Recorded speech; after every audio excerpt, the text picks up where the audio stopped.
Hello learners, welcome to YouTube channel Neha Digital Commerce. Today topic is you know about our career. जैसे कि हम सभी परेशान होते हैं कि हमें आगे करियर में क्या करना है, क्या पढ़ाई करना है, कौन से फील्ड में हमको जॉब अच्छी मिलेगी, कौन से हमारे पास स्कोप है, इन सब के बारे में हमेशा हर कोई कंफ्यूज रहता है। तो बेसिकली आज मैं थोड़े बहुत आपके कंफ्यूजन दूर करने की कोशिश कर रही हूँ। आई होप आपको वीडियो पसंद आए और आपके क्वेश्चन के आपको आंसर मिले। तो सो हम स्टार्ट करते हैं। अगर हम सबसे पहले बात करें कि आपके कौन से आपके सब्जेक्ट हैं जो आप 10th 12th में आप लेते हैं। जैसे आप 10th के जैसे आप 10th में रहते हैं तो 10th में आपके पास सब्जेक्ट सिलेक्शन की कोई ऑप्शन नहीं है।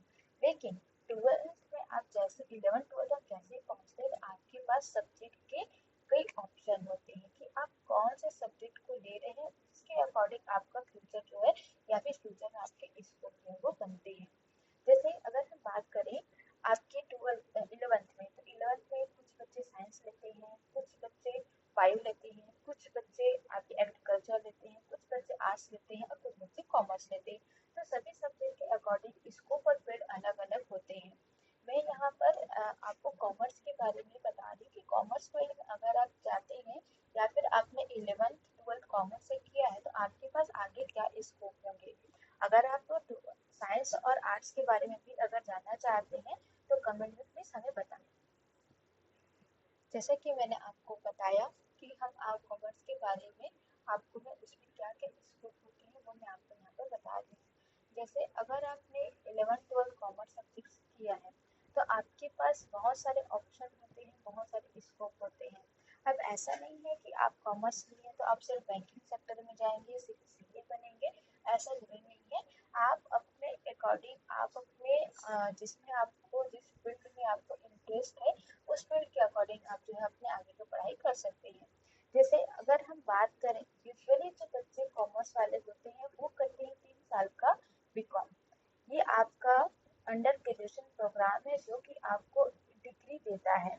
याद रखिएगा अगर आप 3 साल का कोई कोर्स करते हैं तो वो आपका डिग्री होता है, 1 साल का अगर आप कोई कोर्स करते हैं तो वो आपका डिप्लोमा होता है। तो आप 3 साल का कोर्स बीकॉम में इन्वॉल्व करते हैं। हालांकि अभी के टाइम में बीकॉम के साथ बीकॉम सीए और बीकॉम ऑनर्स के भी कोर्सेज होते हैं। इसके बाद अगर आप कॉमर्स वाले हो तो अब लॉ के फील्ड में भी अपना करियर जो है वो बना सकते हैं। लॉ के में अगर आप चाहें तो स्टार्टिंग से आप 12th के बाद लॉ पढ़ सकते हैं या फिर आप बीकॉम करने के बाद भी लॉ कर सकते हैं। जैसे अगर आपने 3 साल का बीकॉम किया और 2 साल का आपने एलएलबी कर लिया या फिर आप 5 साल का बीकॉम एलएलबी कर सकते हैं। अगर आप मैनेजमेंट में अपना फ्यूचर बनाना चाहते हैं तो मैनेजमेंट में आपके पास अच्छे ऑप्शन होते हैं।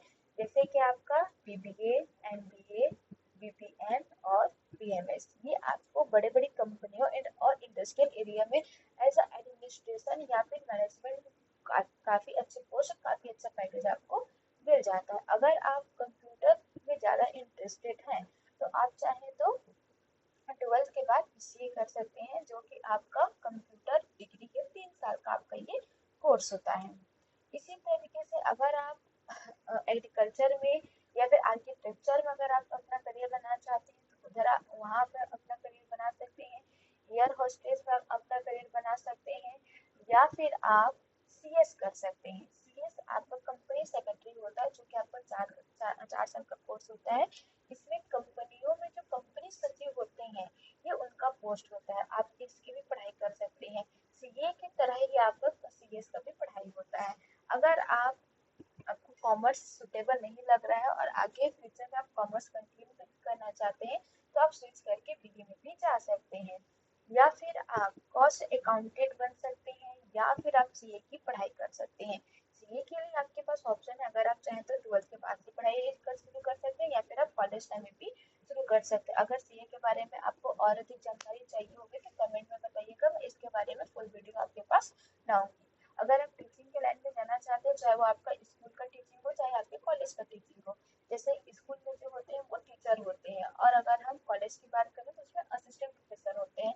तो दोनों चीज के लिए भी आप चाहें तो दोनों स्कोप में जा सकते हैं। स्कूल के लिए अलग कैटेगरी है और कॉलेज के लिए अलग कैटेगरी है। अगर आप होटल मैनेजमेंट के कोर्स करना चाहते हैं तो वो भी कर सकते हैं या फिर और भी अदर सोर्सेज में अगर आप मैनेजमेंट करने के कोर्सेज करना चाहें तो वो भी आप कर सकते हैं और इसमें आप अपना अच्छा खासा करियर बना सकते हैं। इसके अकॉर्डिंग अगर या इसके अदर आप कुछ अदर आप ट्राई करना चाहते हैं, जैसे कि आपका म्यूजिक या डांस वगैरह में इंटरेस्ट है, या फिर आप फैशन डिजाइनिंग करना चाहते हैं, या जर्नलिज्म करना चाहती हैं, या फिर एनिमेशन, या फिर फिल्म मेकिंग, फोटोग्राफी, ये सब में भी अगर आप करियर बनाना चाहते हैं तो इसमें भी आपके पास अच्छे ऑप्शन है। इसमें आपको कुछ खासी डिग्री की जरूरत नहीं होती, बस इसमें आपके पास स्किल होना चाहिए, तो आप अच्छे इसमें ग्रोथ कर सकते हैं और अपना करियर बना सकते हैं। आगे मैं आपको बता रही हूँ कि कुछ ट्रेडिशनल कोर्स होते हैं जो आप कर सकते हैं कॉमर्स के बाद या फिर 11th-12th के बाद। देखिए, अगर आप जनरली एक पैटर्न में चलना चाहते हैं तो आपके पास सबसे पहले तो आप 11th-12th कीजिए। 11th-12th के बाद आपके पास ऑप्शन होता है 3 साल का अंडर ग्रेजुएशन प्रोग्राम, जो कि आपका होता है बीकॉम। अगर इसके बाद आप आगे और पढ़ाई करना चाहते हैं बीकॉम के बाद, तो आप 2 साल का कर सकते हैं एमकॉम। ये आपका पोस्ट ग्रेजुएशन होता है जिसको हम मास्टर डिग्री कहते हैं। बीकॉम आपका 2 साल का होता है और एमकॉम आप सॉरी बीकॉम आपका 3 साल का होता है और एमकॉम आपका 2 साल का होता है। ठीक है। और बीकॉम जो है आपका अंडर ग्रेजुएशन प्रोग्राम है, ये आपका डिग्री है, और एमकॉम आपका मास्टरी है। अगर इसके अलावा आप एडमिनिस्ट्रेशन में पढ़ाई करना चाहते हैं तो आप बीबीए एमबीए ज्वाइन कर सकते हैं। इसके अलावा आप अगर जैसे कॉमर्स बैकग्राउंड से है तो आपके लिए मोस्ट इम्पॉर्टेंट है कंप्यूटर का नॉलेज। कंप्यूटर के नॉलेज में आपका डीसीए, पीजीडीसीए और टैली, ये आपके मोस्ट कॉमन कोर्स है। अगर आप बीकॉम करती है और उसके बाद अगर आपको कंप्यूटर का नॉलेज चाहिए तो आपको टैली, डीसीए, पीजीडीसीए तो मस्टली करना ही चाहिए। और अगर आप प्योर कंप्यूटर लाइन में आप जाना चाहते हैं तो आपके लिए बेस्ट ऑप्शन है डीसीए का। इसके साथ साथ अगर आप चाहें तो एलएलबी भी कर सकते हैं, जैसे कि मैं आपने आपको बताया।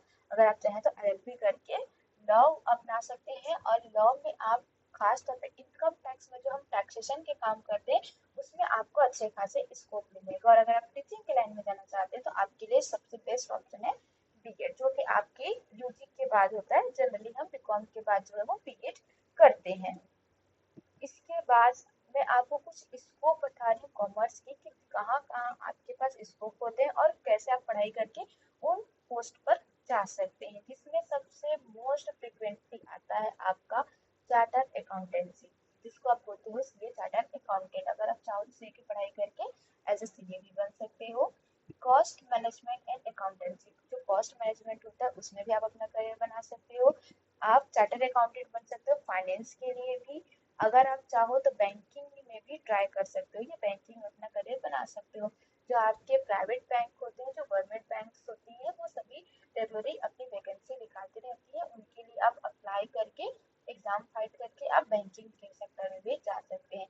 इंश्योरेंस में जा सकते हैं, म्यूचुअल फंड्स में जाते हैं, और सिक्योरिटी मार्केट्स भी। जो आपके म्यूचुअल फंड्स और जो सिक्योरिटी मार्केट है, ये जनरली आपके स्टॉक मार्केट के अंतर्गत आते हैं, जिसमें आपको स्टॉक मार्केट का अच्छा खासा नॉलेज होना चाहिए। फिर आता है आपका कंपनी सेक्रेटरीशिप, जो कि आपको मैंने बताया सीएस, जिसका आपका 4 साल का पढ़ाई होता है।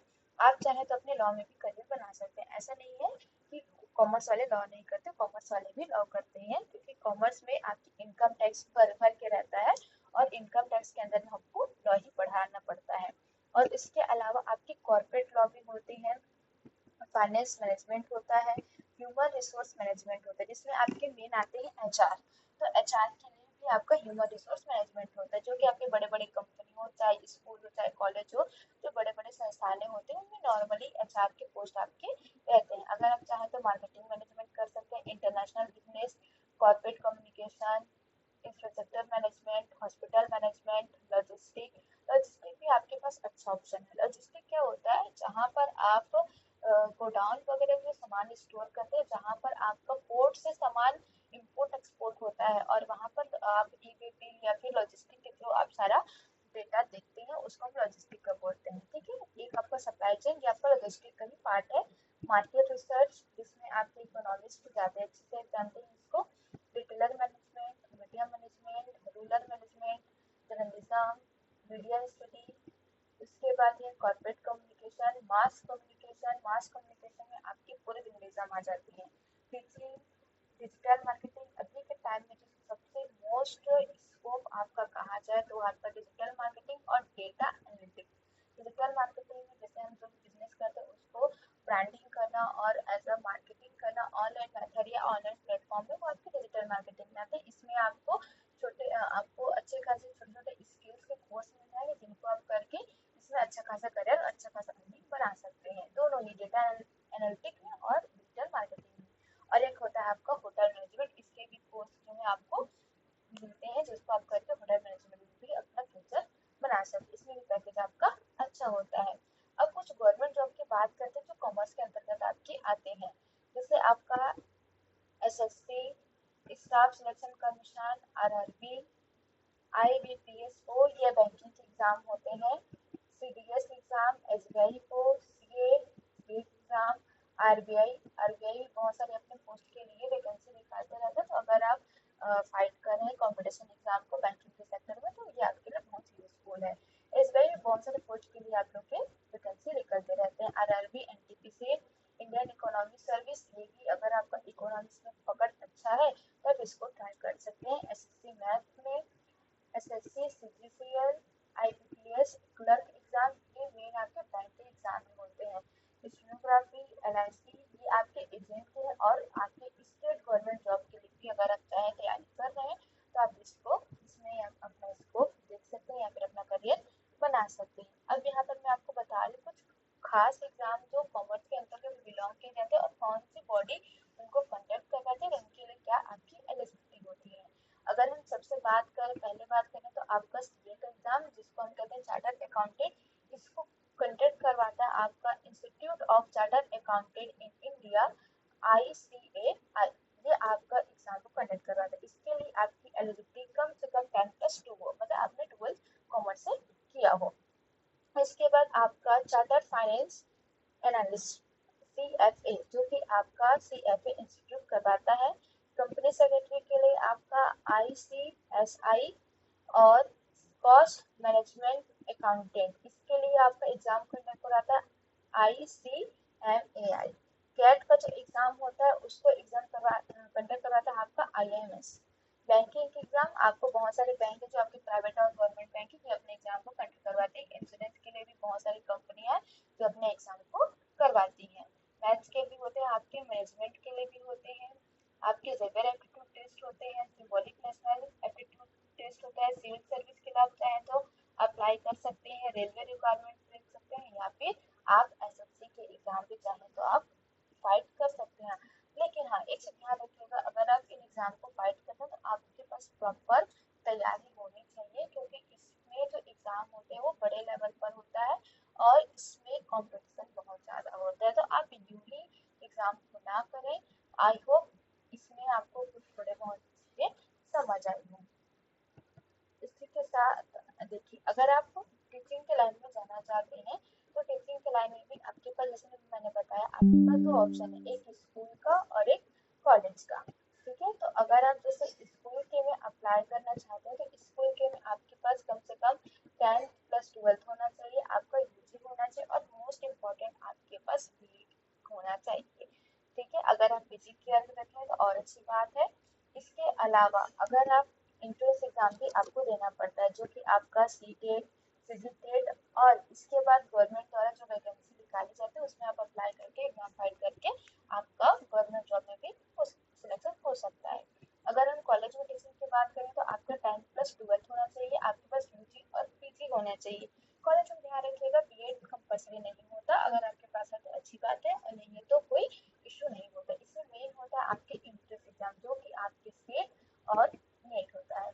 ये दोनों एग्जाम में से कोई एक सेट आपका स्टेट लेवल का होता है और नेट आपका नेशनल लेवल का होता है। ये दोनों एग्जाम आपके पास अगर क्वालिफाई है आप, तो आप किसी भी कॉलेज में एज असिस्टेंट प्रोफेसर जॉब करने के लिए आप एलिजिबल होते हैं। आई होप जो भी जानकारी मैंने आपको बताया वो आपके लिए हेल्पफुल रहा होगा। अगर कुछ भी आपको कंफ्यूजन है या फिर आप कुछ भी क्वेश्चन